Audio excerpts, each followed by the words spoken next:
A train derailment in Ohio continues to cause problems, and we're trying to gauge the extent of those problems. Some people feel like the media has been silenced because this individual named Evan Lambert was arrested outside of a press briefing. He was standing outside trying to report on the story about this train derailing and causing what you see here, this plume of chemical smoke burning all over this region. It is emitting a very dangerous chemical called vinyl chloride. We'll learn a little bit more about that, in addition to two other chemicals. Fish are dead in the water. The news journalist got arrested. We'll go through that. There's a class action lawsuit that has been filed on behalf of certain Ohioans. And then we've got Pete Buttigieg, our transportation secretary, who's going to weigh in on this and guide us through yet another disaster with excellent leadership, I'm sure. But first, what is going on in Ohio? These are some of the photographs that you may have seen. This is an aerial footage, an aerial scene. Actually, let's start at the ground. Here is the ground level. This is the scene in East Palestine, Ohio, where a train derailed, caused a massive burning catastrophe. And these are chemicals that are igniting and sort of bursting into the air. My understanding is that some of these chemicals, when they come out, they reach room temperature. When they come out of their container, they reach room temperature. And because of the nature of the chemical, it actually ignites, right? It actually turns into, it ignites because it ignites at lower temperatures. So you're basically having liquid fuel that's coming out and erupting as it's coming out of these containers, right? It's like a nightmare in a bottle. It's absolutely horrendous. So this happens, and you see this is what it looks like on the ground. We also have more scenes here. Fire trucks are on the scene on a street outside the burning smoke plume. And this is not rain clouds, okay? This is not like a rainy day. All of that overcast is from that giant plume of smoke going out into the sky. It's horrific to even look at it. Here's another angle. You see the burning is lighting up from probably miles and miles away. This looks like somebody's, ranch or some land out in the countryside. You also have another angle here. Young person standing on the street looking down at the smoke just billowing out from Ohio. Another image, night sky lit up red as the chemicals burn into the atmosphere. Absolutely horrific. I mean, it looks like hell on earth if you're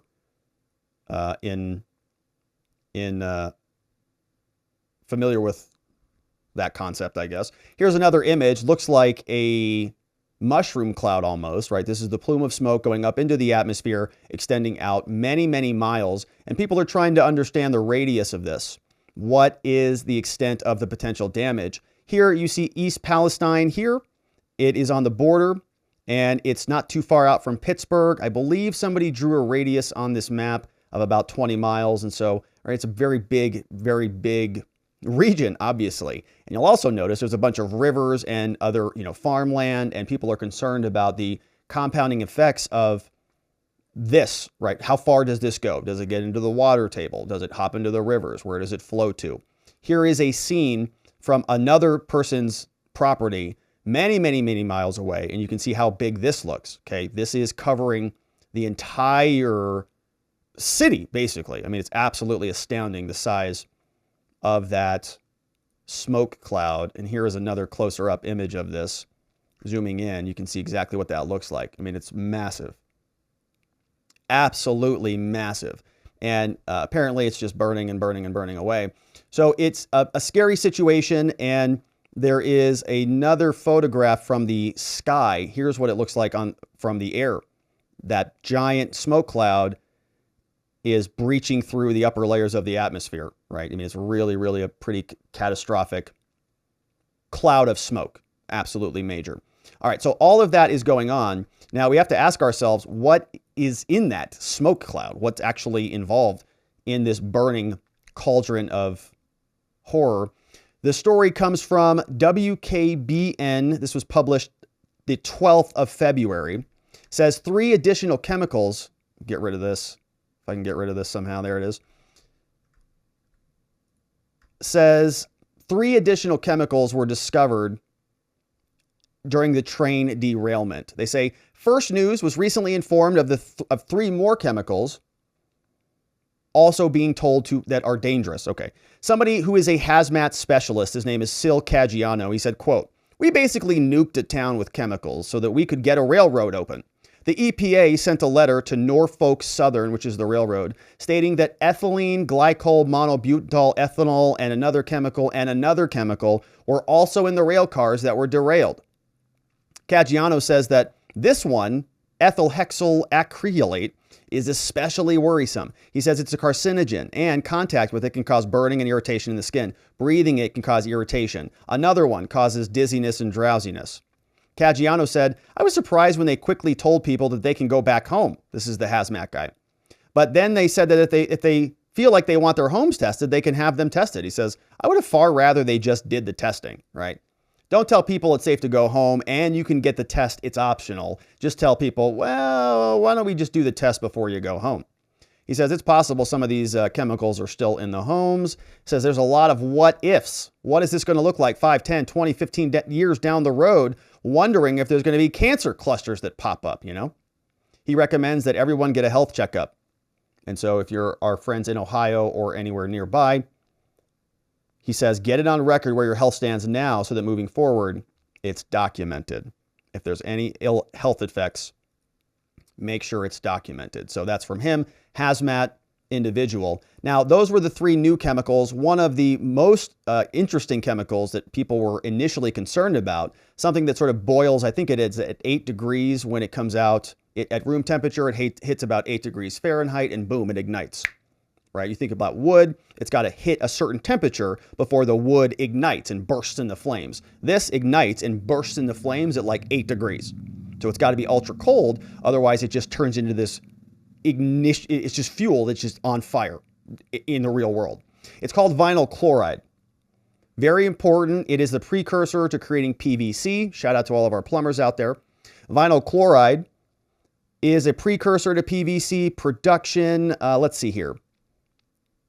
There was a section on, here it is, storage, right? Vinyl chloride is stored as a liquid.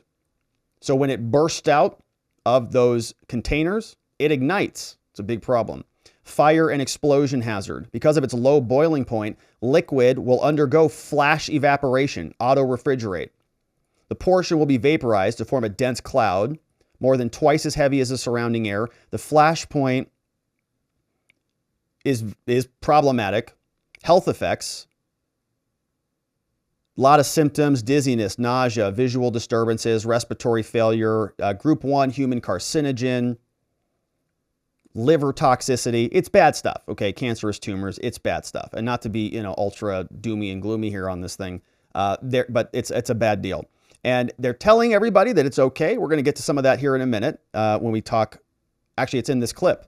This is from a local news reporter in Ohio. News reporter tells us that the fish in the river are now dropping dead after the train derailment. At the area, well and groundwater are safe. However, Sorry about that. I had to raise up the volume on the last one. So let's play that again without blowing out our eardrums.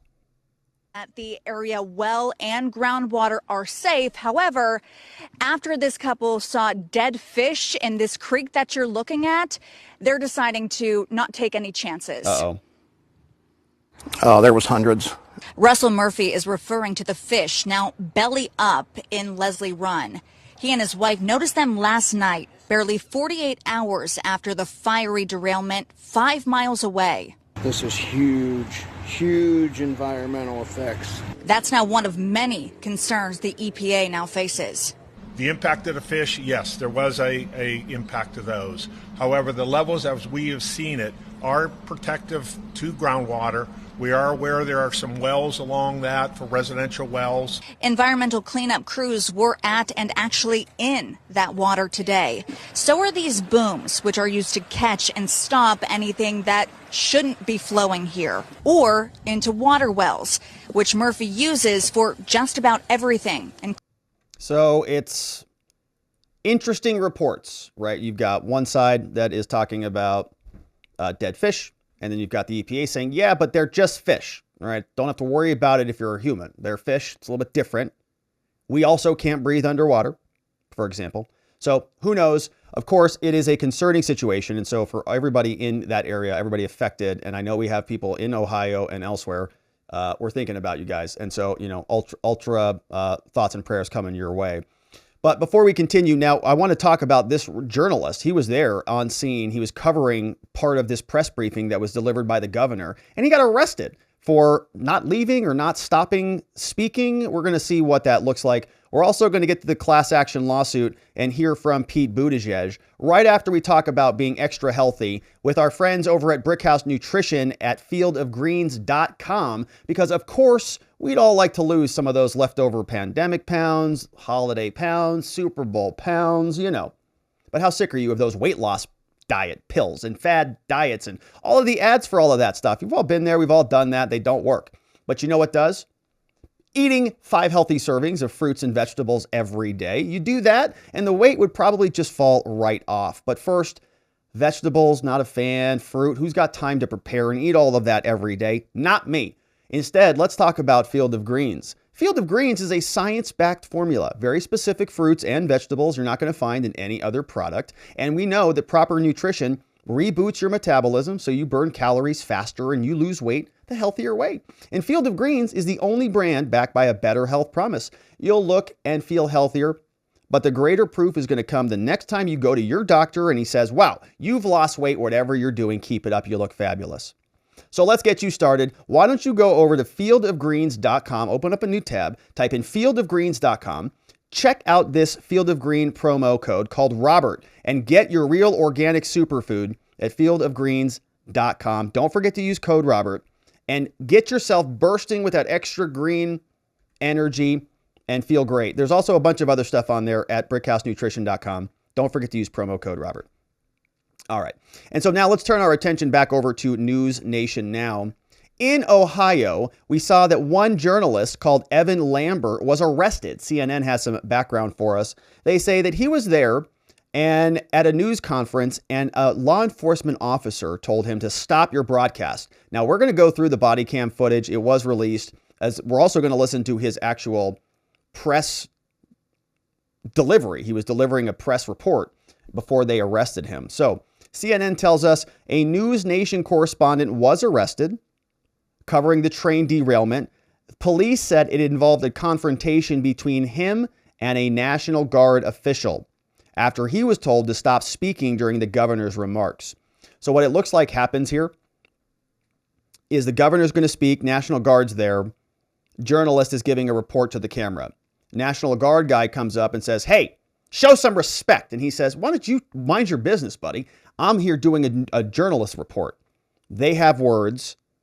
National Guard guy gets the cops involved. Journo gets arrested. I think that's what we're going to piece together here. Law enforcement officers interrupted correspondent Evan Lambert as he broadcast from an event. 2 state highway patrol troopers and Ohio National General asked Lambert stop reporting. They said, you're being loud and disruptive. You can ask yourself if that's what it sounds like. His argument then broke out between Lambert and Harris, who pushed the reporter away from him as Lambert was approaching Harris in an aggressive manner. Oh, so the National Guard guy says Journo is being aggressive, pushes him. After Harris reported the interaction to law enforcement, officers told Lambert, you got to leave the building because now this is getting physical. Lambert said, I'm not going anywhere, buddy. I'm the media. I'm allowed to be here. Reporter was advised he's under arrest for not listening. Officers put him on arrest for criminal trespassing. Said he faced charges of criminal trespass and disorderly conduct. Said he wasn't aware of it. No journalist expects to be arrested when you're doing your job, said Evan. And there are still charges pending against him. All right, well, let's break down the story and see exactly what happened here. So that was from CNN. This is Evan Lambert, and this is actually the report that was taking place on that day. Evan Lambert, reporting for NewsNation, is covering the train derailment in East Palestine, and he runs into an interesting problem when the police tell him stop recording. We head to East Ohio. Thousands of people still waiting to learn when they can go home, and there's massive concern over air quality. The train carrying hazardous chemicals derailed, caught fire there last week, sending plumes of smoke into the air. Now some people are taking legal action. Correspondent Evan Lambert is live for us in East Palestine, Ohio. Evan, is there any idea yet when they will be allowed to go back home? Nicole, obviously that is the big question here, and it's being addressed right now by Governor Mike DeWine, who just stepped up to the podium. So this is the scene where he gets arrested. The cops come up and tell him, "You're done now, buddy boy." And you can kind of actually see people are looking at him, right? This guy turned his head around over here, and this lady's going to turn her head around over here. Is he being disruptive? Maybe. Let's listen. Behind me, I did hear him say just minutes ago, good news for residents, but I cannot hear him at the moment. So we don't know exactly what that good news is going to be. But I can tell you this is a question that people have been wondering for days now. It didn't seem all that disruptive. He's a pretty far ways away from the rest of the crowd. Since Friday, essentially, when many people evacuated, some people had to be out since Saturday, and hundreds of people are living in this 1 mile evacuation zone. And they've been waiting for days now for this news. They've been ordered to evacuate after all this happened. The derailment unfolded. Originally on Friday night, there was a controlled release of these chemicals as well. And we're actually being told right now that we need to stop broadcasting because this news conference is behind us and we're in the command center. So as we all listen back there and I listen here, you'll learn the latest. Nicole? All right, Evan, we know that you're keeping an eye on all of that. Okay, so he just got told to stop. So there's now an officer behind him, right? And so maybe that cop said something, stop recording. Well, before we get to all of that, we want to get to breaking news that just unfolded at the governor's press conference in Ohio after that evacuation order and chemical hazards order had been lifted. There was that dangerous train derailment just last week. Take a look at this. Our correspondent, Evan Lambert, had been in the middle of his report. He actually had to stop his report live on air because the governor had started speaking and they told reporters apparently to be quiet. So we had to stop his live report. Well, moments later, he was thrown to the ground by authorities, roughed up. He is handcuffed and arrested. As you're looking at this video now, you can see them speaking to him. But look, there he is. That's our reporter, Evan Lambert. He is on the ground. He is being put into handcuffs, and now they are taking him out. So he was trying to cover this press conference as it was happening. He was covering it from the back of the room. He was speaking quietly. In the middle of rush hour, Ohio Governor Mike DeWine addressed this situation during that press conference. We want to listen to that, but first, let's just watch the rest of this video as it plays out. So obviously, you can see his photographer still with him there. And look, he's being put into the back of a law enforcement vehicle there for doing his job, for being a journalist. Again, we saw him put onto the ground, placed into handcuffs, escorted out of the building while he was reporting on a press conference to alert the people of Ohio in this area of East Palestine, Ohio, whether or not they would be allowed to go back into their homes. So this was not a secret. This was the governor speaking. All right, let's listen to what the governor had to say. You know, it has always been my practice that if I'm doing a press conference, if someone wants to report out there and they want to be talking to the people back on channel, whatever, they have every right to do that.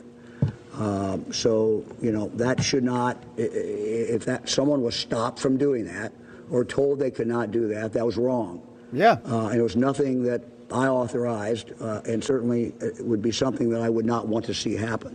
This happens, you know, we do this, I do this all the time, and yeah, so I'm certainly very, very sorry that happened. I don't know all the facts, but he or she, whoever was arrested, had every right to be reporting and do what they do every single day. That's right. They did have the right to do that. You're damn right about that. And they should not have been arrested for that. And so it's very easy for the governor to pick up the phone call his county attorney, call the prosecutor, whoever's in charge, and say, what are you doing with that case? And the prosecutor should say, already dealt with, sir. First Amendment, freedom of the press, all that stuff. We wouldn't touch this case with a 10-foot pole, even if we wanted to. And so it's already been dismissed. Now, that doesn't stop this guy who's been arrested and he's got a conviction, or he's got at least an arrest on his record, presumably, unless they have any. Actually, I don't know what the rules are in Ohio about sealing, but good question. Anyways, here is the other side of this. So we do also have the body camera footage from the officer. The news played this one for us too. Correspondent Evan Lambert while covering a press conference in Ohio yesterday. I do want to emphasize we're just getting our first look at this video. The moments are tense. It may be hard to watch and there may be some language. So we're going to go ahead and show it to you now. So right now I'm talking because for about the first 20 seconds we don't hear anything. So this is a different angle. When the audio picks up. So keep an eye on your screen. There we go. Axon body camera right there. You see there's Evan Lambert. He's giving his report right there. There's the cop that we saw in the footage, right? We saw him come up behind him. We pointed him out. There's the big spotlight cam on him. Let's check back in. Evan giving his live report there. It's while he was on rush hour. They tell him to stop, and you'll see someone come up and appear to put his hand on Evan's arm. Right there. Who was that? Who was that dude? Who was that dude? This is the National Guard bro who comes out of nowhere. Is it this dude right here? Watch this. There we go. We can drop that banner there. You can see Evan. He gets irritated. Giving his live report there. He walks over. He was on rush hour. He's screaming at him. Tell him to stop, and you'll see someone come up and appear to put his hand on Evan's arm. You're being disrespectful. That dude pushes him. Oh, wow. So they arrested the journo. That guy's going after him. I am allowed to be here. They started it. Now, or you can go to jail. Sir, you want to go to jail for criminal trespassing? Do you want to go to jail for criminal trespassing? Do you understand? You know how quickly our lawyers will get me out? I don't care. Sir, can we? I don't care. Go. Out the door. Out the door. Out the door. By other media right here. I'm going to listen. I don't care. You're going to walk out the door. I'm going to listen. You're going to walk out the door. Touch me. Out, sir. Look at these guys. Or you're going to jail. Do not touch me. Sir, can we talk outside, please? He's big chest bumping him. He's big chest bumping him. I am doing my job. I'm discovered by the First Amendment. Excuse me, sir. I'm the building supervisor here. Please leave. There you have it. You're going to stand right there. You're going to stand outside. Or you're going to jail. This guy got totally set up, man. Totally set up. They arrested the dude.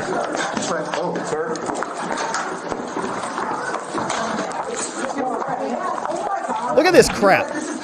I am on the ground. What are you trying to Stop resisting. Yeah, stop resisting.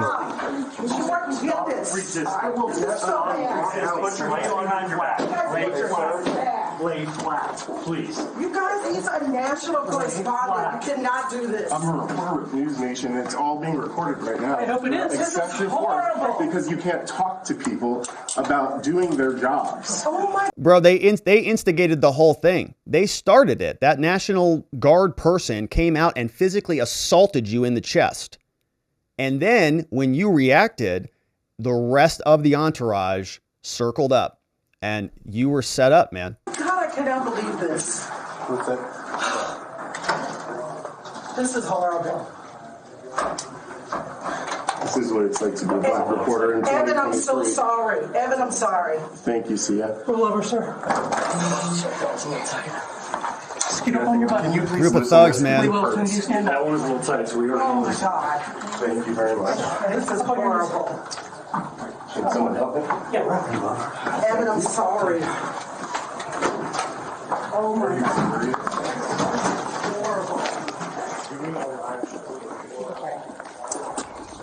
All right.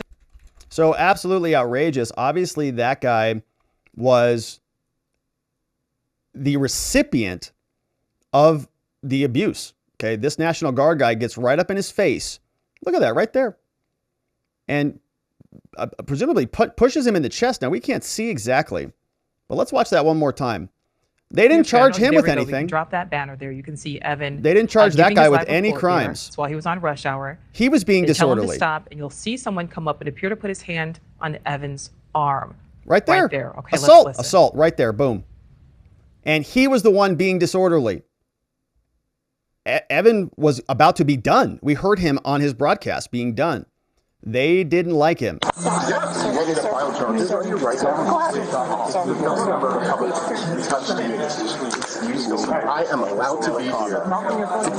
And then if you notice, what they'll do is they'll bring in this guy. So they're all fist bumping this, chest thumping this dude.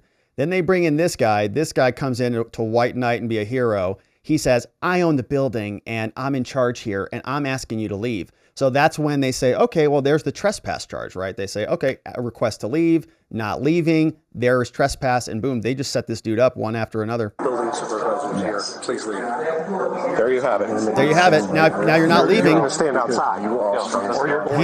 Then right there's the trespass. Boom. He says, I'm not leaving. Boom, trespass, you're going to jail. You're under arrest. Man, I'm glad they arrested that guy. I feel a lot safer personally. So shout out to the whoever those people are, whatever those, police, National Guard, whatever those goons and thugs are. Hopefully they're proud of themselves for protecting society by arresting some innocent journo after he gets assaulted by some National Guard dude. All right, so that's what's going on there in Ohio. Outstanding. We also have a class action lawsuit that's taking place. And this is brought by some other Ohio citizens. And so let's take a look at this one. I think I had it queued up. I did. Here it is. A lawsuit coming from the train derailment in East Palestine. We see here filed February 7th. 13 pages long, coming out of the Northern District of Ohio, out of the Eastern Division. And this is a short lawsuit. It's a class action lawsuit that is being submitted. The attorneys who are involved in this case are out of Cleveland, Ohio, Andrew J. Thompson and Nicholas Amato, two lawyers for the plaintiffs, both out of Ohio. Let's see what the lawsuit entails. You see here, we've got 3 different plaintiffs and others similarly situated in the class action. We've got Harold, Susan, and David, all as plaintiffs. We also have the defendants going to be the train company, Norfolk Southern Railway, as defendants. So this is a class action. It is involving the people listed here, as well as everybody else who is similarly situated and injured as a result of the train derailment and the chemical spill of the vinyl chloride. They say that this was done by negligence, causing the evacuation of all homes and businesses in a 1 to 2 mile radius at the site. They say the people here who are filing this lawsuit were also required to evacuate, and they were involuntarily displaced. They say the sum in controversy here is over $5 million, which is why this court is appropriate. They tell us about the parties who were involved. Harold is an individual. He owns a business. He was required to evacuate, also had to close his business. Susan also had to evacuate, has damages from that. And David also has damages. He got exposed to toxic fumes and chemicals. And everybody else who's similarly situated can join in the class. Here are the factual allegations. They tell us. On February 3rd at 9 p.m., a train operated by the train company derailed. 100 cars derailed, including about 10 to 20 cars carrying hazardous materials, including vinyl chloride. The chemicals ignited. The resulting fire is still burning. The vinyl chloride is a toxic chemical, they say, unstable, and it could explode. A 5-minute exposure to airborne concentration can cause dizziness. Higher concentrations can cause drowsiness, headache. Even higher can cause death due to central nervous system and respiratory depression. Also associated with rare forms of liver cancer, other cancers, lymphoma, and leukemia. They say upon information and belief, we believe this train company caused all of this to happen, and our clients were adversely impacted by this. Pursuant to the law, we're filing a complaint that all individuals and legal entities who have suffered harm like our people have can join this. They say there are common questions of facts and law. Okay, so one of the first things that you have to do in a class action lawsuit is make sure you actually have a class, right? You got to certify a class. You can't call it a class action if it's only you and like your buddies who were injured, right? It's actually got to be a class. And you can define a class by saying, okay, well, they all have similar issues. If we have a solution to this big batch of issues, one solution is going to sort of satisfy all of them evenly, right? Like they're all going to get compensated with money. Is that going to satisfy everybody? Sure. Yeah, money satisfies everybody. Okay. So we certify it's a class and we allow it to proceed as a class. Here's what they're claiming. Negligence. They say that they should have known about all this. Their derailment caused all of the problems. If they had trained their employees, sufficient warning, it could be anything else, something problematic on the car. They also caused a nuisance, by having their chemicals dropped all over Ohio. Strict liability. They're saying that just because of the accident, that shows that they are responsible for the damages. So some strict liability statutes. It basically means, strict liability means it almost doesn't matter what your mental state was, whether you had any intention behind it or not. If you did the thing, that's it.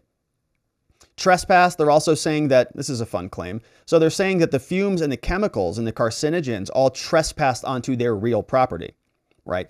The chemicals physically crossing the barriers from the rail yard into their houses is a physical trespass. And they're bringing that as a claim. They're saying here, all of this allows us to bring a claim,